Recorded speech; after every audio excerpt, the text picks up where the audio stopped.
और ये उनके शौहर नसीरुद्दीन। अस्सलाम वालेकुम। वालेकुम सलाम। वालेकुम सलाम। करते क्या है मियाँ? ड्राइवर हूँ और खुदा की नेमत से खुद की गाड़ी है अपनी।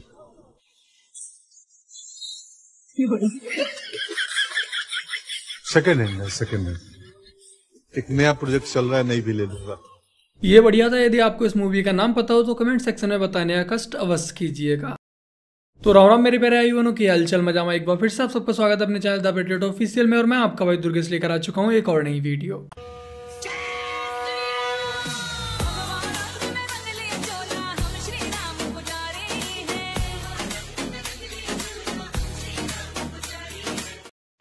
हे प्रभु, हे हरि राम कृष्ण जगन्नाथ प्रेमानंद, ये क्या हुआ? गलाव से पानी आ गया, गामछा भी खुल गया मेरा। हिंदू मुस्लिम भाईचारे की इससे बड़ी मिसाल अब तक तो मैंने नहीं देखी। अम्मी जान सही ही कहती थी कि धंधे से बड़ा कोई भी मजहब नहीं होता। और हाँ, कमेंट सेक्शन में बिल्कुल भी कोई ये नहीं लिखेगा कि ये मुनव्वर और इल्वेज भाई की जोड़ी है। रोजा रखने की ताकत दे, हिम्मत हमको या अल्लाह, सजदे में हम अपने सर को झुकाएंगे। यहाँ पर हमारे साकिब भाई भाईचारा मजबूत करते हुए अल्लाहू अकबर।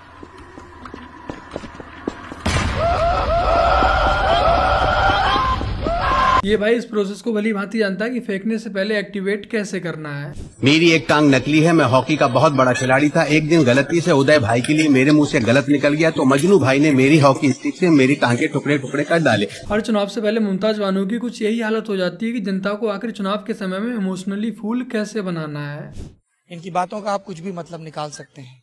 कोई कहेगा कि ये इनकी सही जगह नहीं है, इनको इलाज की जरूरत है। कोई कहेगा कि किसी के बीमारी पर, लाचारी पर या बड़बोलेपन पर माइक लगाकर हास परिहास पर। कोई कहेगा कि शायद इस सब के नीचे भी एक परत है। मैं ये सारी व्याख्याएं आप पे छोड़ देता हूँ। मैं भी भाई ये सारी व्याख्याएं जनता जनार्दन पर ही छोड़ता हूँ, यानी कि आप लोगों पर। तुम उड़े जा रहे ये आसमां में खिड़कियों से देख। भाई ये कौन सा तरीका है उधार देने से मना करने के लिए? जिसे समझ नहीं आया वीडियो को पॉज करके थोड़ा सा जूम करके पढ़ लीजिएगा। नमस्ते बाया। ये क्या है? पानीपुरी। क्या नाम? राम। राम? वाओ, जय श्री राम। मोदी सरकार के आने के बाद से अब अंग्रेजी भी जानते हैं कि राम नाम की क्या ही महिमा है। वो जो हमें चाहिए हिंदुत्व को प्रमोट करते हैं ऑब्वियसली, और हमारे राम मंदिर बनवाया उन्होंने। लेकिन स्टूडेंट कब से हिंदुत्व और राम मंदिर की बात हम तो करते हैं, कोई करे ना करे हम तो करते हैं। हम तो हिंदू हैं, हम इसलिए करते हैं। पत्रकार महोदय का अजीब सवाल है भाई, क्या स्टूडेंट खाना नहीं खाते, पानी नहीं पीते, या कि जो स्टूडेंट है वो अपने धर्म को फॉलो नहीं करते, अपने धर्म को नहीं मानते? बहुत इंपॉर्टेंट समय है हमारी पार्टी के लिए। एक एक कैंडिडेट हम बहुत सोच समझ के देंगे कि किस तरह से हराया जाए बीजेपी को, कि किस तरह से हारा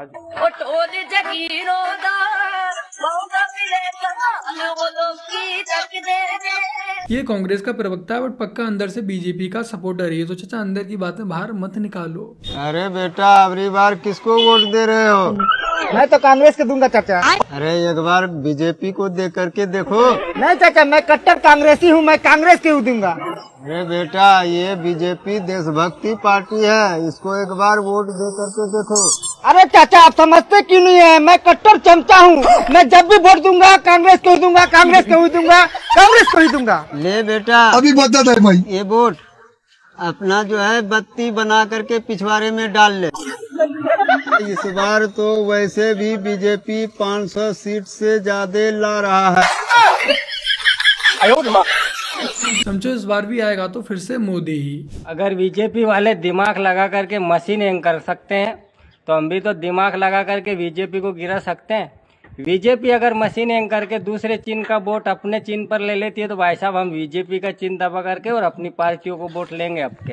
तो आपके हमें कमल का बटन दबाना है, ऑटोमेटिक दूसरी पार्टियों को वोट जाएगा। सभी भाइयों को जय श्री राम। भाई ने लॉजिक तो बढ़िया दिया, तो चमचो एक बार ट्राई करके देख लेना, शायद काम बन जाए। और यदि काम ना भी बने तो बुरा मानने की कोई बात नहीं है, बीजेपी तो वैसे ही आनी है। बेगानी शादी में अब्दुल्ला ही क्यों दीवाना होता है?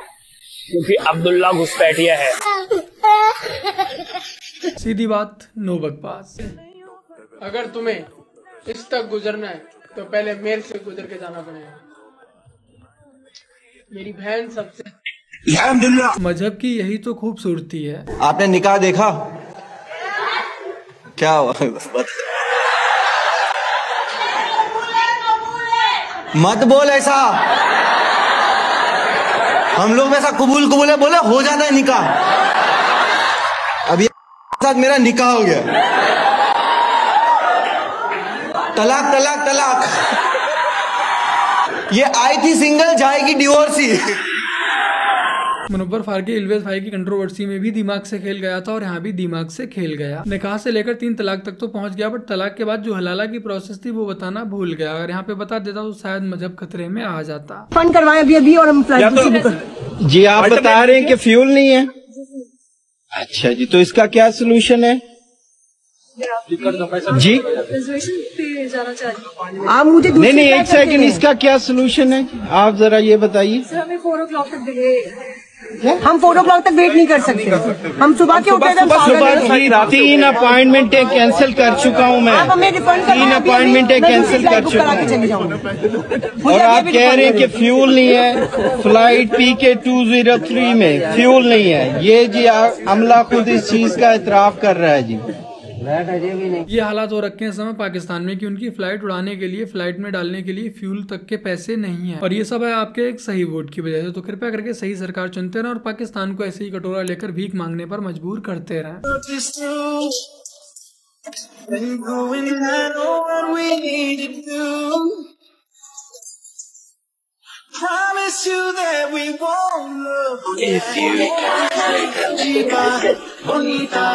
I'm taking you with me this time. Just tell me you'll stay by my side. So say I did. Behind. Desperado, desperado. In this together, we live or we die. Yeah, we could take a shot up and go horse and carriage.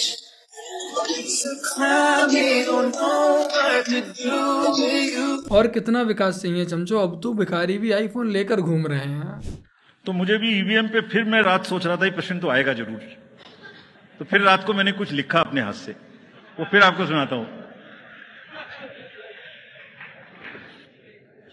अधूरी हसरतों का इल्जाम, अधूरी हसरतों का इल्जाम हर बार हम पर लगाना ठीक नहीं।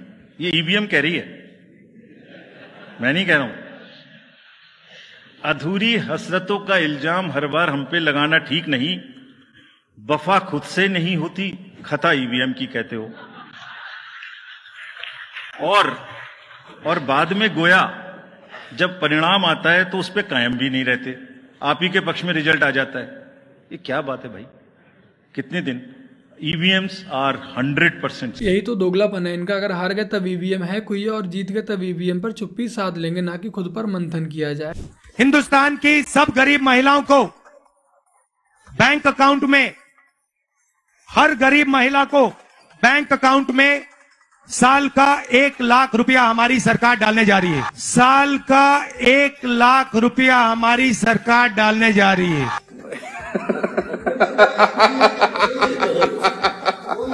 यही चीज तो जो राहुल गांधी को सच में पप्पू प्रूव करती है। जितना हमारे देश का बजट नहीं है, ये उतने रुपए पहुंचाने के अकाउंट में बात कर रहे हैं। किसको प्रधानमंत्री बनाना है? मैं कांग्रेस पे करती हूँ। प्रधानमंत्री मेरे को नहीं समझ में आता कौन सा प्रधानमंत्री। अच्छा। हाँ बस मैं कांग्रेस की वो हूँ, उसी को ही देती हूँ, हाथ पे ही देती हूँ बचपन से लेके अब तक। मेरे पापा अगर ये भी कहते ना इस पे देना है, मैं उनको झूठ बोल देती हूँ, लेकिन देकर हाथ पर ही आती हूँ। हदीस में ये लिखा हुआ है कि आप कितनी 7 शादी कर सकता है मर्द को 7 शादी 8 शादी तब कर सकता है जब उसकी औकात हो कि सबके लिए पूरा कर सके। जो उसकी सगी बीवी है वो दूसरी आई है उसके लिए भी उतना ही हक हो सके। आगे ना बढ़ाएगा अपना, इसलिए दूसरी कर सकते हैं। और जब पहले से हो गए बच्चे तो पहले से नहीं होंगे तभी तो दूसरी करें। नहीं दीदी जी, ऐसी मानसिकता के वोट की जरूरत भी नहीं है बीजेपी को। कृपया करके आप कांग्रेस को ही सपोर्ट करें, कांग्रेस को ऐसे ही बर्बाद करती रहें। अस्सलाम वालेकुम, मैं अमानतुल्ला ओखला विधायक और चेयरमैन दिल्ली वक्फ बोर्ड।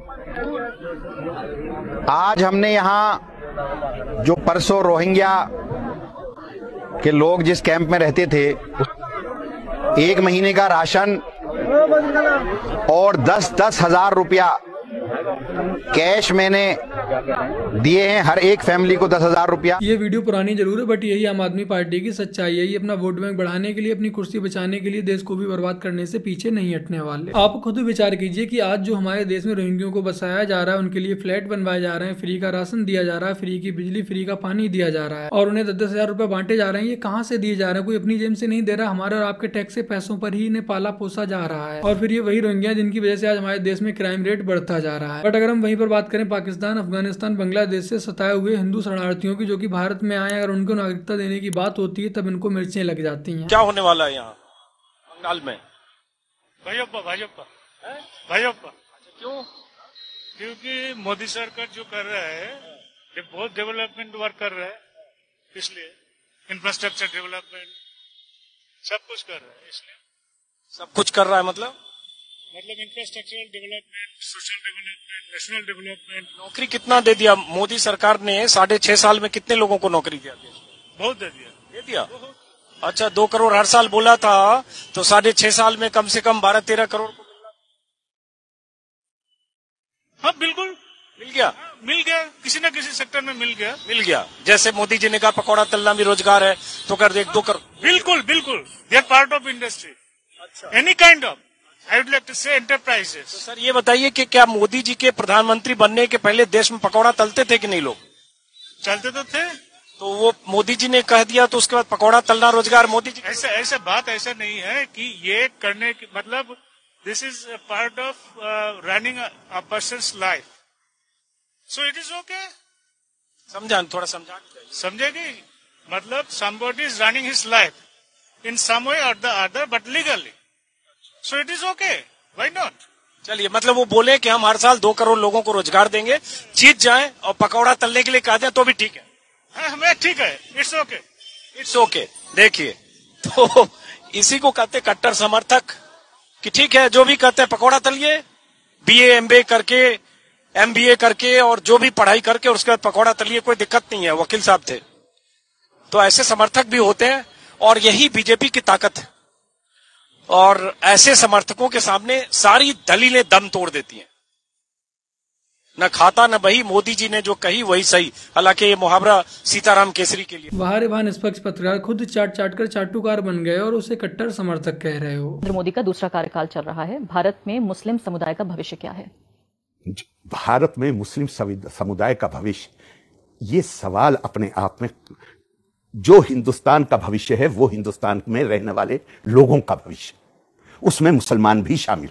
उनकी पहचान कोई मायने नहीं रखती? क्या पहचान? उनकी पहचान से जुड़ी जो दुश्वारियां हैं। पहचान मैं कह रही हूँ, मैं बताता हूँ आपको। मेरी पहचान ये होनी चाहिए कि मैं 3 तलाक देकर अपनी बीवी को घर के बाहर निकाल सकता हूँ। मेरी पहचान ये होनी चाहिए कि एक बीवी के लिए मेरे पास साधन नहीं है, मैं 4 बीवियों का हक है। जरा अपनी टॉलरेंस पर गौर करिए। सिर्फ गैर मुस्लिम काफिर नहीं है, देवबंदी के नजदीक बरेलवी काफिर है, बरेलवी के नजदीक देवबंदी, दोनों के नजदीक अहले हदीस काफिर है, तीनों के नजदीक शिया काफिर है, चारों ने अहमदियों को बाहर कर दिया।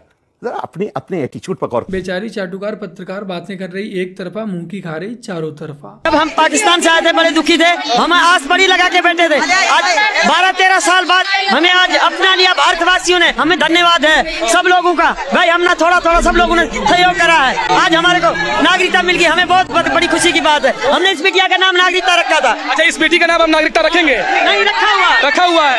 चलिए, ये एक्सक्लूसिव है कि इस लड़की का नाम नागरिकता इन्होंने पहले से ही रख दिया। 4 साल पहले जब CA पास हुआ था, जब ही रखा था। 19 में ही। हाँ, आप लोग इनके चेहरे की खुशियों से अंदाजा लगा सकते हैं कि CA कानून इनके लिए कितने मायने रखता है, जो कि पाकिस्तान से अपना घर, जमीन, जायदाद सब कुछ ऐसे ही छोड़कर भारत आ गए थे। पाकिस्तान, बांग्लादेश, अफगानिस्तान जो कि इस्लामिक देश है, जहाँ हिंदुओं को सताया जाता है, जहाँ उन्हें पूजा अर्चना नहीं की जाती, उनके मंदिरों को तोड़ा जाता है। CAA उन्हें नागरिकता देने का कानून है, न कि किसी की नागरिकता छीनने का कानून है। बट उसके बावजूद भी हमारे देश में बहुत से ऐसे नेता हैं जो कि सिर्फ अपनी राजनीतिक रोटियां सेकने के लिए इसका विरोध कर रहे हैं, बट रोहिंग्यों की गोद में जाकर बैठे हैं।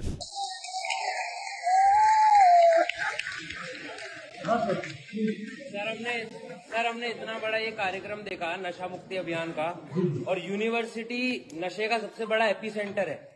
सर आज हम 5 यूनिवर्सिटी के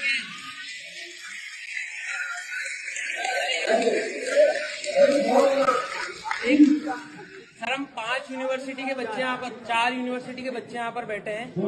आज गांजा मिलना या फिर कोई नशे की सामग्री मिलना, टॉफी, लॉलीपॉप जितना आसान है मिलना, तो एक फर्स्ट ईयर का या सेकंड ईयर का बच्चा गांजे के डीलर को ट्रेस कर सकता है या ट्रैक कर सकता है, तो पुलिस क्यों नहीं कर पाती? क्या पुलिस ही पीछे छूट रही है?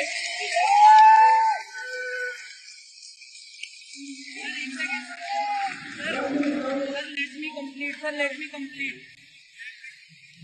सर, मेरा जो मानना है, क्योंकि मैं भी सोसाइटी में रहता हूँ, यूनिवर्सिटी का स्टूडेंट, सर यहाँ सामने चौकी है और चौकी के सामने ही गांजा मिलता है, तो क्या आपको नहीं